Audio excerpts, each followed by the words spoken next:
हिंदुस्तान के गरीब लोग, पिछड़े लोग, दलित लोग, आदिवासी लोग, गरीब जनरल कास्ट के लोग,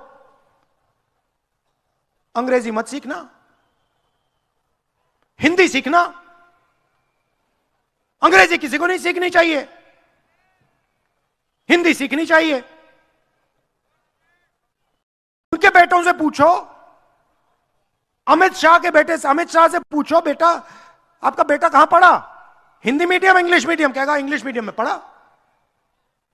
आपके बेटे अंग्रेजी पढ़े, आपकी बेटियां अंग्रेजी पढ़े और गरीब लोग अंग्रेजी ना पढ़े। मैं ये नहीं कह रहा कि आपको हिंदी नहीं पढ़नी, हिंदी पढ़ो, सीखो हिंदी, अगर अंग्रेजी भी पढ़ो, अंग्रेजी भी सीखो। क्यों? आप पूछोगे भैया हिंदी से हमारा काम हो जाता है। मैं आपको बताता हूं, यूपी जाओगे हिंदी में बात करो, राजस्थान में हिंदी में बात करो। बाहर से कोई टूरिस्ट आता है तो उससे हिंदी में बात करोगे क्या? बाहर से टूरिस्ट आता है, आप मेहनत करते हो, उससे हिंदी में बात करोगे क्या? कॉल सेंटर में काम करना है, इंटरनेट का काम करना है,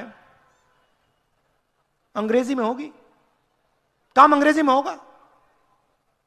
कभी आपके बेटे विदेश जाना चाहें, विदेशी कंपनी में काम करना चाहें,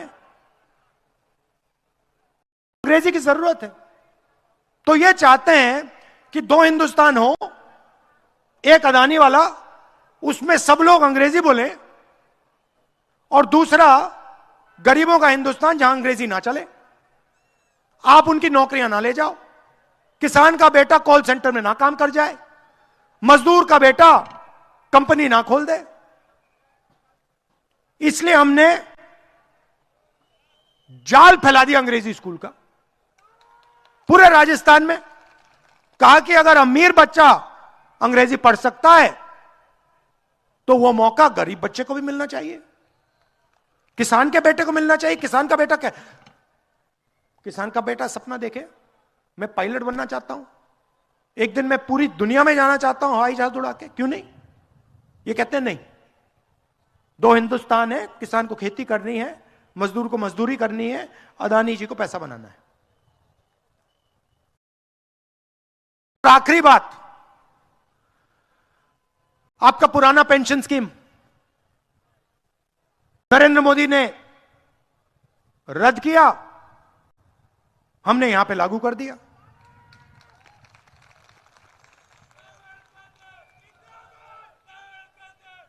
तो बात यह है, मेरा कहना है, अगर मैं भारत माता की जय का नारा कहूंगा या आपसे कहलवाऊंगा तो सचमुच में भारत माता की जय तो करनी ही पड़ेगी ना। भारत माता आप लोग हो, भारत माता किसान हैं, मजदूर हैं, गरीब लोग हैं, भारत माता वही है। तो नरेंद्र मोदी जी आते हैं, कहते भारत माता की जय, और दूसरी तरफ अदानी का काम कर रहे हैं 24 घंटा। तो अगली बार आएंगे उनसे आप कहिए, नरेंद्र मोदी जी जाति जनगणना करा दीजिए। मैं आपको बता रहा हूं, राजस्थान में तो ऑर्डर दे दिया हमने, जाति का सेंसस होगा, और जैसे ही दिल्ली में सरकार आएगी, जाति जनगणना हमारा पहला काम होगा। पिछड़ों को पता लग जाएगा कि भैया आपकी आबादी कितनी है, दलितों को, आदिवासियों को साफ पता लग जाएगा, और आपकी सच्ची भागीदारी तब शुरू होगी। भारत माता की जय तब जाके शुरू होगी। आखिरी बात मत भूलिए, ये जो फ्री में इलाज हो रहा है, ये जो पैसा आपके बैंक अकाउंट में जाता है, बीजेपी का आपने वोट दिया ना, ये सब बंद हो जाएगा, सारा का सारा बंद हो जाएगा। अदानी का काम शुरू हो जाएगा, किसानों का कर्जा माफ भूल जाइए,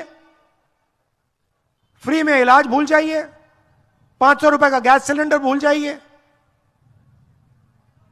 तो कांग्रेस पार्टी का पूरा समर्थन कीजिए, ओपीएस भूल जाइए, तो कांग्रेस पार्टी का पूरा समर्थन कीजिए और मिलकर सचमुच में भारत माता की जय करनी है। धन्यवाद। जय हिंद।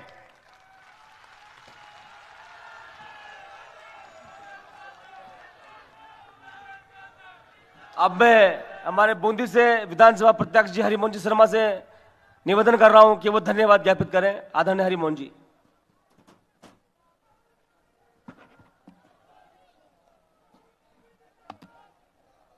आदरणीय राष्ट्रीय नेता श्री राहुल गांधी जी का इस हिंडोली विधानसभा क्षेत्र में तीनों विधानसभा क्षेत्र के कार्यकर्ताओं को संबोधित करने के लिए जो आप पधारे, हम हृदय के गहन तल से आपका स्वागत और अभिनंदन करते हैं। हम आपका स्वागत और अभिनंदन इसलिए भी करते हैं कि राष्ट्रीय स्तर पर सांप्रदायिक ताकतों को, मोदी जी को जो चुनौती आप दे रहे हैं, केवल अकेले ऐसे नेता हैं कांग्रेस पार्टी के जिन्होंने राष्ट्रीय स्तर पर सांप्रदायिकता विरोधी ताकतों के खिलाफ जनचेतना पैदा करके राष्ट्र को एक मजबूत दिशा देने का प्रयास किया है। हम आपका अभिनंदन इसलिए भी कर रहे हैं कि कांग्रेस पार्टी को मजबूत दिशा देकर, चाहे वो पद यात्रा के माध्यम से हो, चाहे वैचारिक आदान प्रदान के माध्यम से हो, चाहे सांप्रदायिक ताकतों से लड़ने के माध्यम से हो, और केवल चुनौती देने के लिए मोदी जी को चुनौती देने वाला कोई व्यक्तित्व है राष्ट्रीय स्तर पर तो राहुल जी गांधी हैं। मैं अब और अधिक कुछ नहीं कहकर आपको यह विश्वास दिलाता हूं कि अशोक गहलोत जी की जनहितैषी योजना जो आपके दिशा निर्देशों पे उन्होंने लागू किए, उसके कारण और आपके कुशल नेतृत्व के कारण हम बूंदी जिले की तीनों सीटें जीत करके कांग्रेस को देंगे। आप भरोसा रखिए। धन्यवाद। जय हिंद।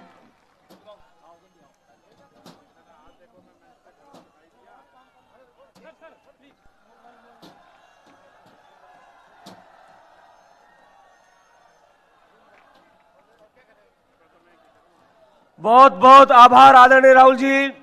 आपने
आज 60 पर भूगया जो 60 पर भूगया जो 100 पर न भूगयाल राहुल गांधी। अब मैं स्वागत कर आमंत्रण करूंगा श्री राहुल गांधी जी। आप लोगों ने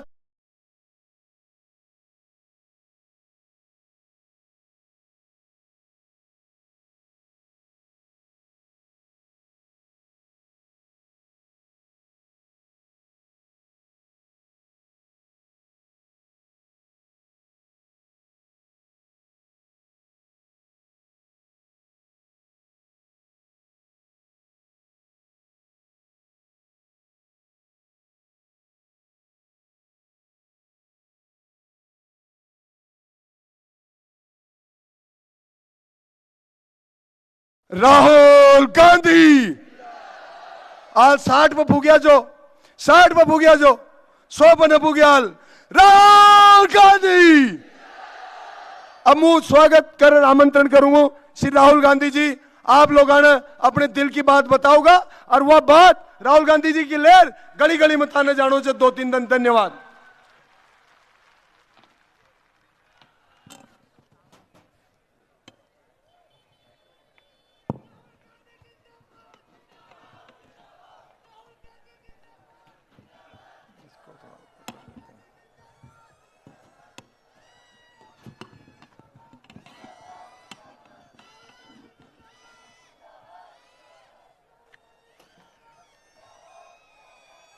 सुखविंदर रंधावा जी, काजी निजामुद्दीन जी, हरक सिंह रावत जी, हमारे कैंडिडेट्स हरिमोहन शर्मा जी, अशोक चांदना जी, सीएल प्रेमी जी, स्टेज पे कांग्रेस पार्टी के वरिष्ठ नेता,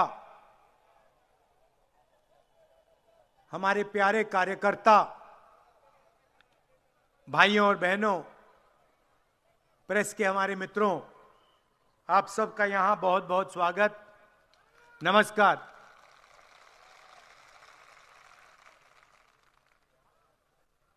अभी चांदना जी ने नारा लगवाया, भारत माता की जय।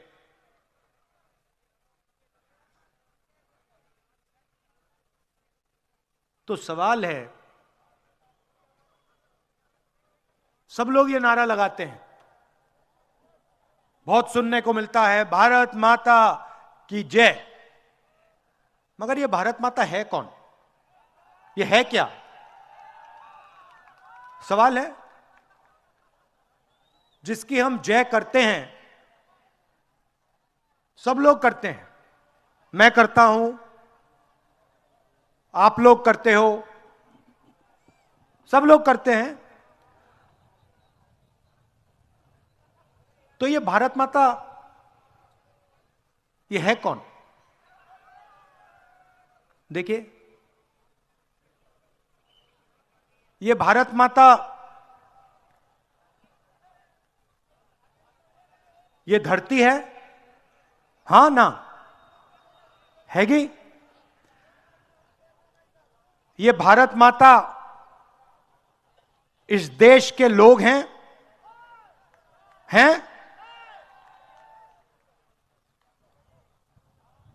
आप सबके भाई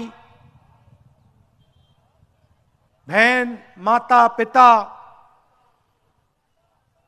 गरीब लोग, अमीर लोग, बुजुर्ग लोग, सारे के सारे जो लोग हैं जिनमें ये आवाज गूंजती है भारत माता की, ये भारत माता है। सही?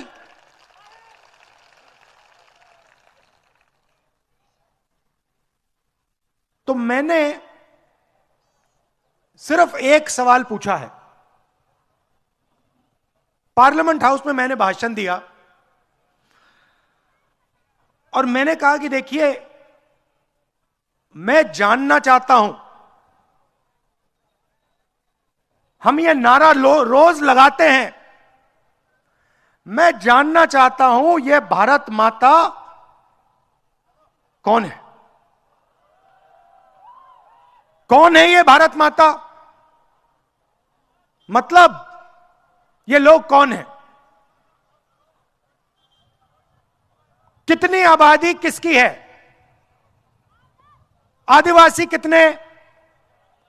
दलित कितने? पिछड़े लोग कितने? गरीब कितने? अमीर कितने? अगर हम नारा लगाते हैं भारत माता की जय, और अगर हम भारत माता के लिए लड़ते हैं, खून देने के लिए तैयार हैं, तो ये भारत माता है कौन? ये तो पता लगाना ही पड़ेगा। सही?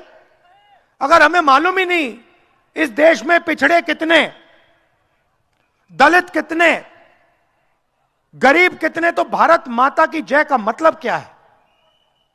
तो मैंने ये पार्लियामेंट में बोला, कहा कि इस देश को अब क्रांतिकारी काम करना पड़ेगा। इस देश को जाति जनगणना करवानी पड़ेगी। क्यों, मैं आपको बताता हूं। देश में कम से कम, मैं अंदाज लगा के कह रहा हूं क्योंकि इसका सच्चा जवाब किसी को नहीं मालूम, देश में कम से कम 50% पिछड़े लोगों की आबादी है। उनको आप पिछड़ों कह दो, उनको आप ओबीसी कह दो, उनको आप देश की रीढ़ की हड्डी कह दो, उनको आप मजदूर कह दो, किसान कह दो, देश को रोजगार दिलाने वाले लोग कह दो, जो भी आप कहना चाहते कह दो, मगर कम से कम उनकी आबादी 50% है।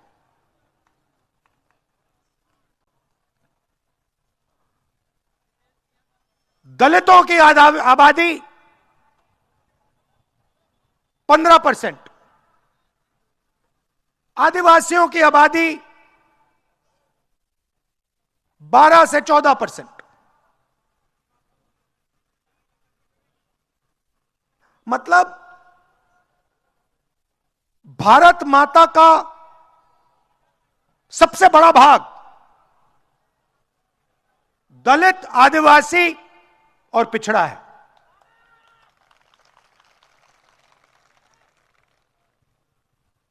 अब देश में सब लोग भारत माता की जय नारा लगाते हैं,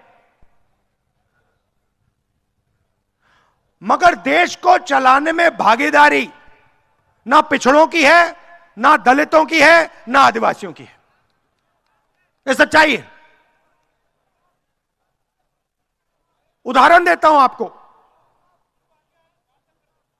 देश को एमएलए नहीं चलाते, एमपी नहीं चलाते, ये आप सब जानते हो।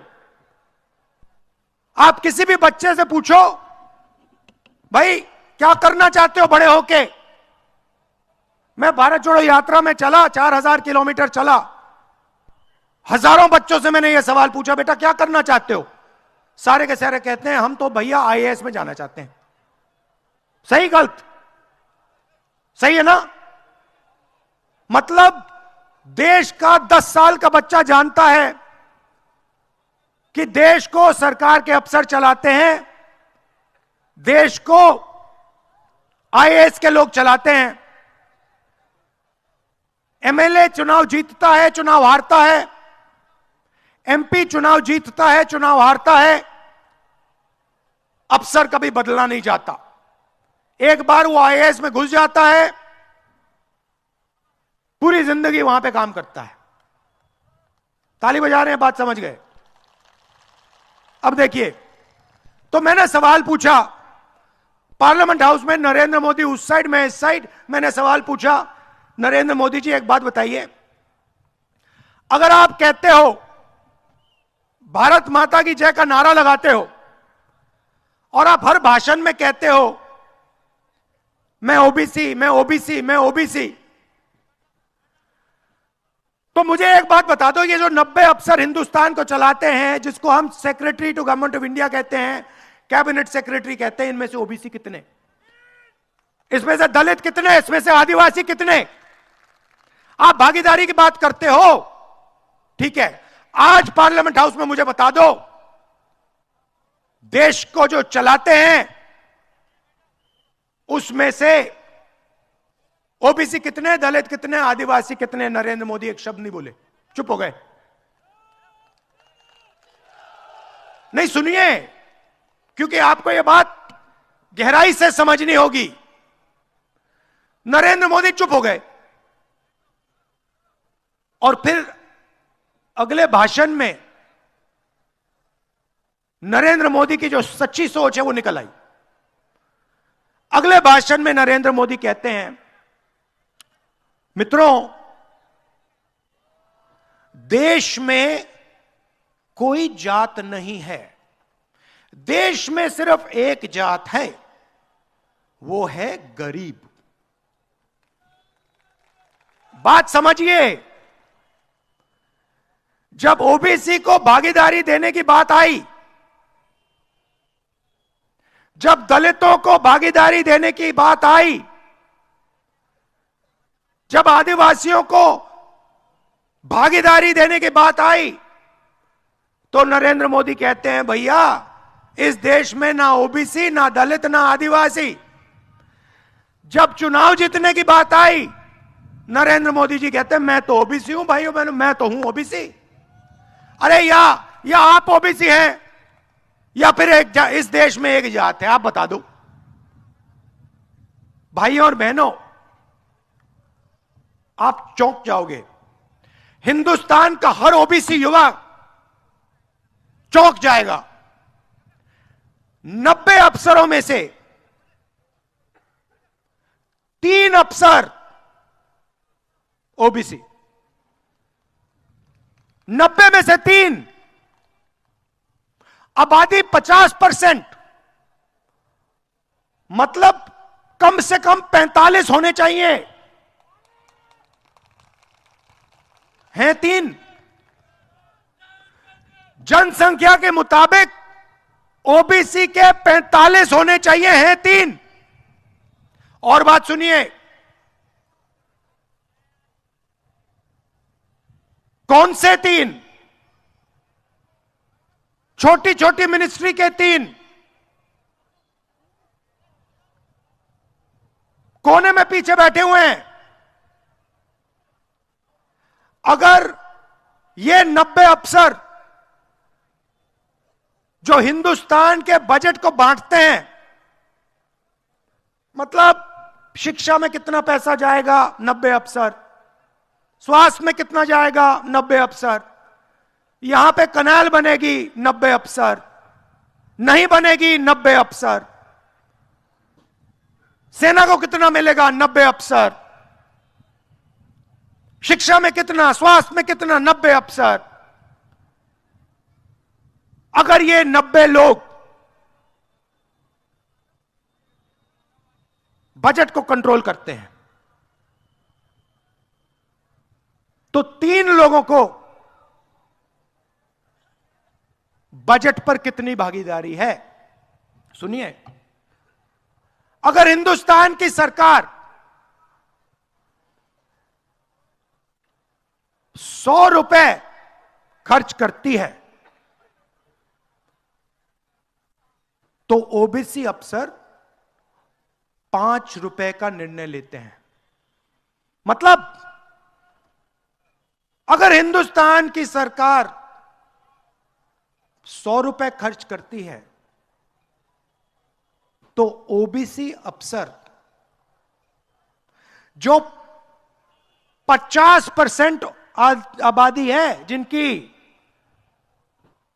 जिनकी 50% आबादी है, वो 5 रुपए का निर्णय लेते हैं।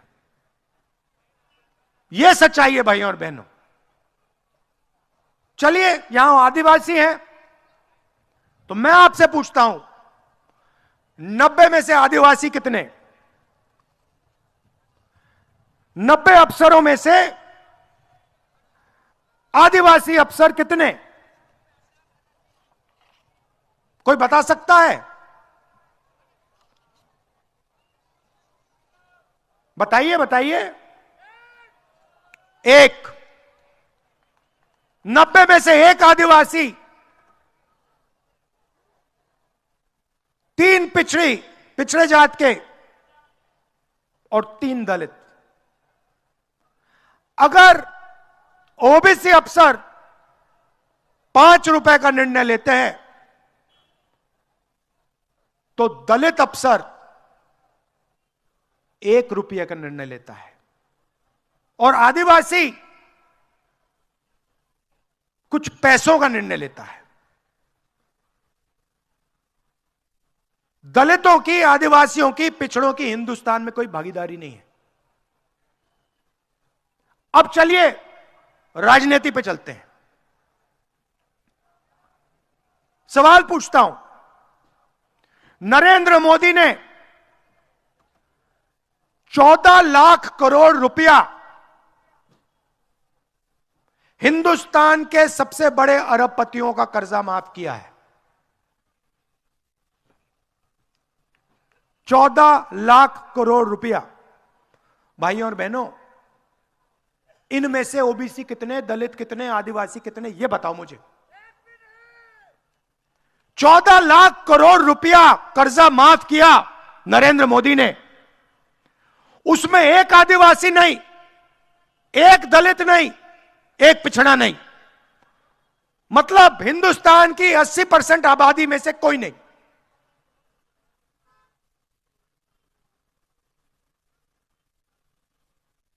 $14 लाख करोड़ रुपया का तोहफा दिया अपने मित्रों को, और आप लोग देखते रह गए।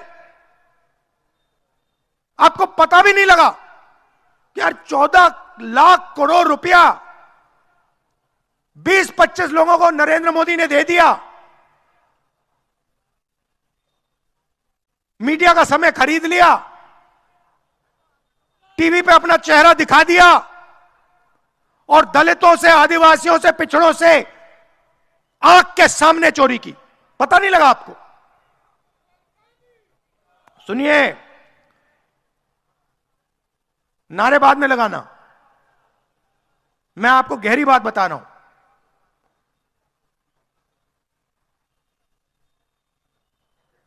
जीएसटी लागू की, कर्जा माफ किया ना 14 लाख करोड़ का, तो पैसा कहां से आया? आसमान से तो नहीं टपका। मतलब जैसे बारिश गिरती है वैसे पैसा तो नहीं गिरता ना। कभी आपने देखा है? नहीं ना। तो कहीं से तो आया होगा, आपकी जेब में से आया। आप पेट्रोल पंप में जाते हो, ट्रैक्टर में पेट्रोल भरते हो, जीएसटी का पैसा निकलता है। आप ढाबे में खाना खाते हो, जीएसटी का पैसा निकलता है। आप शर्ट पहनते हो, जीएसटी का पैसा निकलता है। पतलून खरीदते हो, जीएसटी का पैसा निकलता है। अच्छा, एक बात बताओ, मान लो एक ऐसा दिन आया जहां पेट्रोल पंप में गए और आपके सामने अदानी जी पेट्रोल भर रहा है। ऐसा दिन कभी आएगा नहीं, और मान लो आ गया। आपने 5 लीटर पेट्रोल खरीदा और अदानी ने 5 लीटर पेट्रोल खरीदा। जीएसटी उसका ज्यादा या आपका?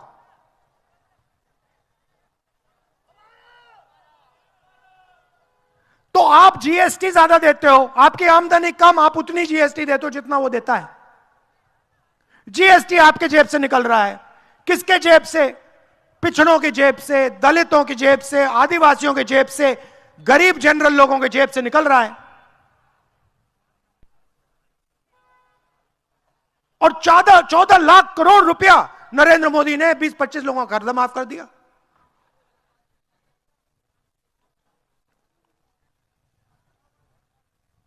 राजस्थान की सरकार के पास जीएसटी का पैसा आता है। हमने यहां पे स्वास्थ्य योजना शुरू कर दी, मुफ्त में सबको इलाज हो रहा है। मुफ्त में सबका इलाज हो रहा है। दिल का दौरा पड़ता है, चलो चलो राजस्थान के किसी भी अस्पताल में जाओ, फ्री में इलाज कराओ। पैर टूटता है, चलो चलो भैया प्लास्टर लगाओ, फ्री में करो।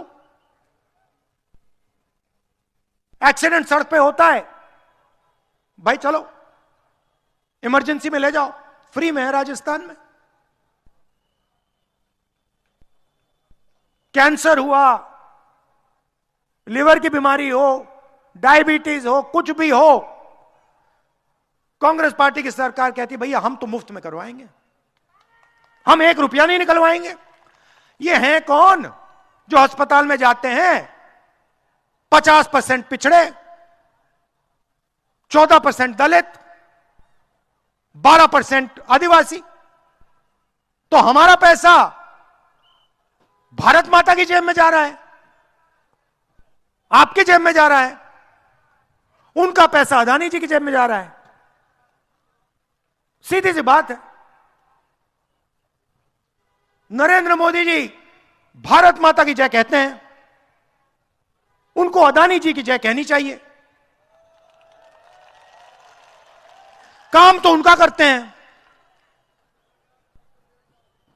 अच्छा भैया एक बात बताओ, 24 घंटा नरेंद्र मोदी टीवी पे दिखता है ना? दिखता है ना? भैया टीवी किसानों का है क्या? टीवी मजदूरों का है क्या? टीवी गरीबों का है क्या? दलितों का, आदिवासियों का, किसका है? अदानी का है। तो सीधी सी बात है, 14 लाख करोड़ उधर माफ होते हैं, इधर 24 घंटा उसका चेहरा दिखता है। नहीं, आप खुशी से ताली बजा रहे हो, अच्छी बात है। खुशी से ताली बजा रहे हो, अच्छी बात है, मगर नुकसान तो आपका हो रहा है ना। 14 लाख करोड़ आपका ही तो पैसा गया, जीएसटी में आपका ही तो पैसा गया, आपकी तो कैनाल नहीं बनी ना।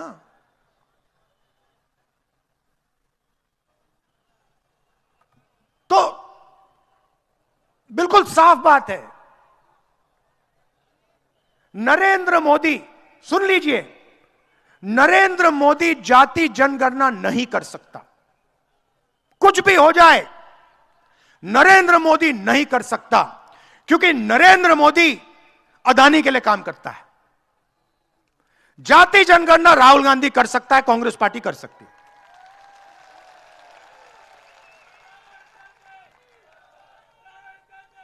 और मैं आपको बता रहा हूं, जिस दिन जाति जनगणना हो गया, जिस दिन इस देश के पिछड़ों को बात समझ आ गई कि भाई हम हैं 50% और भागीदारी 5% की मिल रही है, जिस दिन आदिवासी को बात समझ आ गई हम हैं 12%, हमारा एक आदमी बैठा है, जिस दिन दलितों को बात समझ आ गई भाई हम हैं 15%, हमारे 3 बंदे बैठे हैं, उस दिन ये देश बदल जाएगा। और अब देश को बदलने का समय आ गया है। 2 हिंदुस्तान बन गए, एक अरबपतियों का हिंदुस्तान, 14 लाख करोड़ रुपए माफ हो गए। किसान कर्जा माफ करने की बात करता है, किसी भी बीजेपी के प्रदेश में किसान हाथ उठा के कहता है भैया मेरा भी कर दो, 2 लाठी लगती है, अंदर कर देते। सारे के सारे बैंक का फायदा 10-15 लोगों को। यहां पे छोटा दुकानदार बैंक लोन मांगता है, कहते निकल यहां से, तू कौन है? युवा सुबह उठता है, कहता है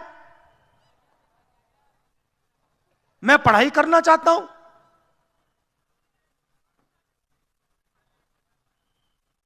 स्कूल जाता है, पता लगता है प्राइवेट स्कूल है,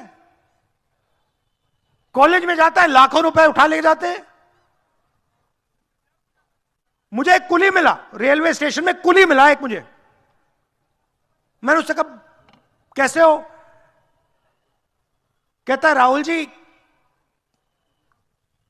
कंधे पे सूटकेस उठाता हूं, मेरे सारे के सारे सपने नरेंद्र मोदी ने तोड़ दिए। मैंने कहा कैसे?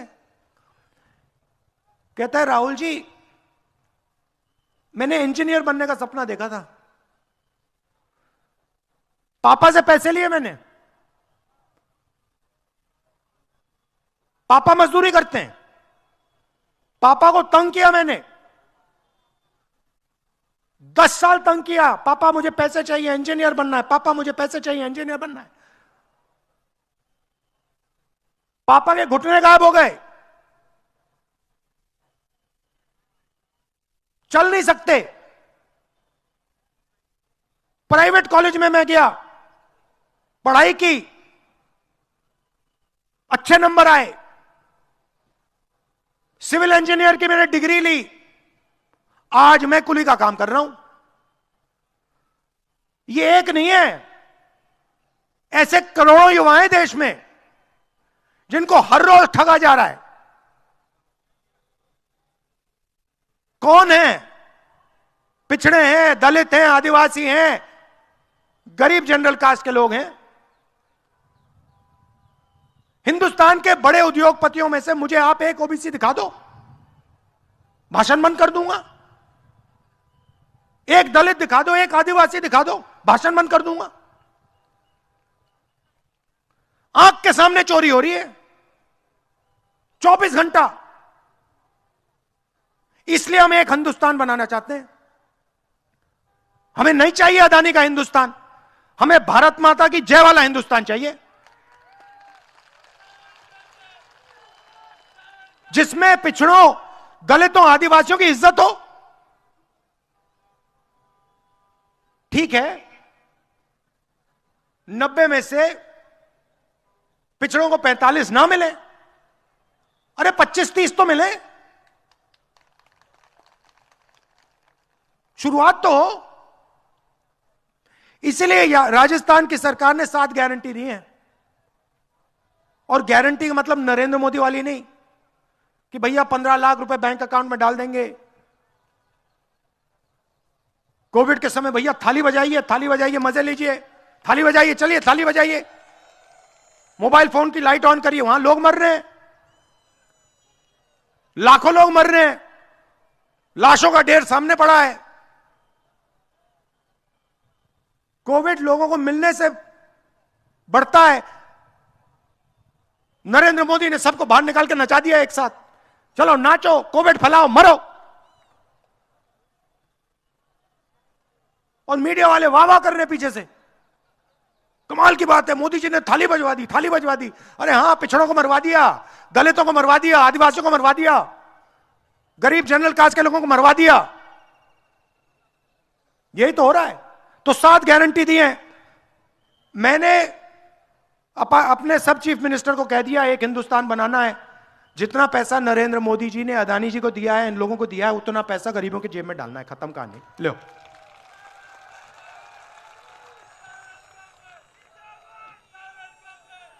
राजस्थान के हर घर में, गरीब घर में एक महिला को,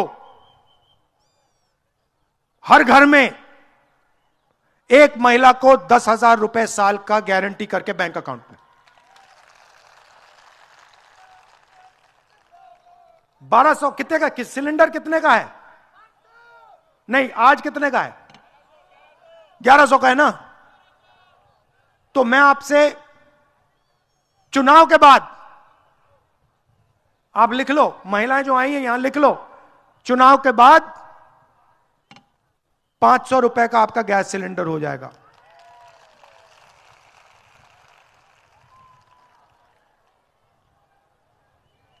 अच्छा, बीजेपी के लोग कहते हैं भारत माता की जय, कहते हैं पहले,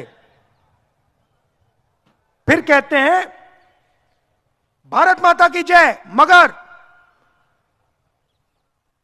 हिंदुस्तान के गरीब लोग, पिछड़े लोग, दलित लोग, आदिवासी लोग, गरीब जनरल कास्ट के लोग, अंग्रेजी मत सीखना, हिंदी सीखना। अंग्रेजी किसी को नहीं सीखनी चाहिए, हिंदी सीखनी चाहिए। उनके बेटों से पूछो, अमित शाह के बेटे से, अमित शाह से पूछो, बेटा आपका बेटा कहां पढ़ा, हिंदी मीडियम, इंग्लिश मीडियम? कहेगा इंग्लिश मीडियम में पढ़ा। आपके बेटे अंग्रेजी पढ़े, आपकी बेटियां अंग्रेजी पढ़े, और गरीब लोग अंग्रेजी ना पढ़े। मैं ये नहीं कह रहा कि आपको हिंदी नहीं पढ़नी, हिंदी पढ़ो, सीखो हिंदी, मगर अंग्रेजी भी पढ़ो, अंग्रेजी भी सीखो। क्यों? आप पूछोगे भैया हिंदी से हमारा काम हो जाता है। मैं आपको बताता हूं, यूपी जाओगे हिंदी में बात करो, राजस्थान में हिंदी में बात करो। बाहर से कोई टूरिस्ट आता है तो उससे हिंदी में बात करोगे क्या? बाहर से टूरिस्ट आता है, आप मेहनत करते हो, उससे हिंदी में बात करोगे क्या? कॉल सेंटर में काम करना है, इंटरनेट का काम करना है, अंग्रेजी में होगी। काम अंग्रेजी में होगा। कभी आपके बेटे विदेश जाना चाहें, विदेशी कंपनी में काम करना चाहें, अंग्रेजी की जरूरत है।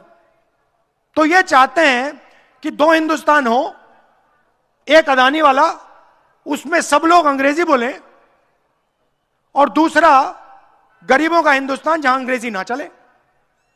आप उनकी नौकरियां ना ले जाओ, किसान का बेटा कॉल सेंटर में ना काम कर जाए, मजदूर का बेटा कंपनी ना खोल दे। इसलिए हमने जाल फैला दिया अंग्रेजी स्कूल का पूरे राजस्थान में। कहा कि अगर अमीर बच्चा अंग्रेजी पढ़ सकता है तो वो मौका गरीब बच्चे को भी मिलना चाहिए, किसान के बेटे को मिलना चाहिए। किसान का बेटा क्या, किसान का बेटा सपना देखे मैं पायलट बनना चाहता हूं, एक दिन मैं पूरी दुनिया में जाना चाहता हूं हवाई जहाज उड़ा के, क्यों नहीं? ये कहते हैं नहीं, दो हिंदुस्तान है, किसान को खेती करनी है, मजदूर को मजदूरी करनी है, अदानी जी को पैसा बनाना है। और आखिरी बात, आपका पुराना पेंशन स्कीम नरेंद्र मोदी ने रद्द किया, हमने यहां पे लागू कर दिया।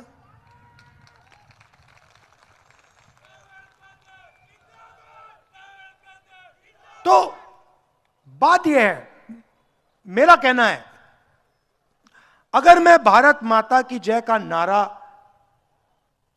कहूंगा या आपसे कहलवाऊंगा तो सचमुच में भारत माता की जय तो करनी ही पड़ेगी ना।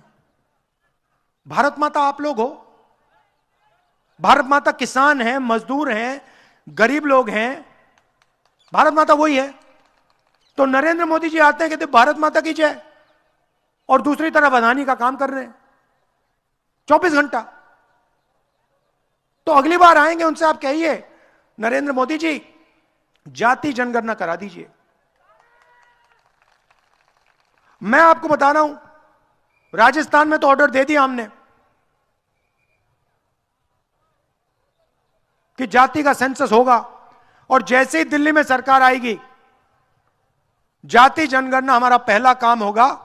पिछड़ों को पता लग जाएगा कि भैया आपकी आबादी कितनी है, दलितों को, आदिवासियों को साफ पता लग जाएगा, और आपकी सच्ची भागीदारी तब शुरू होगी। भारत माता की जय तब जाके शुरू होगी। आखिरी बात मत भूलिए, ये जो फ्री में इलाज हो रहा है, ये जो पैसा आपके बैंक अकाउंट में जाता है, बीजेपी का आपने वोट दिया ना, ये सब बंद हो जाएगा, सारा का सारा बंद हो जाएगा। अदानी का काम शुरू हो जाएगा, किसानों का कर्जा माफ भूल जाइए, फ्री में इलाज भूल जाइए, 500 रुपए का गैस सिलेंडर भूल जाइए। तो कांग्रेस पार्टी का पूरा समर्थन कीजिए, ओपीएस भूल जाइए, तो कांग्रेस पार्टी का पूरा समर्थन कीजिए, और मिलकर सचमुच में भारत माता की जय करनी है। धन्यवाद, जय हिंद।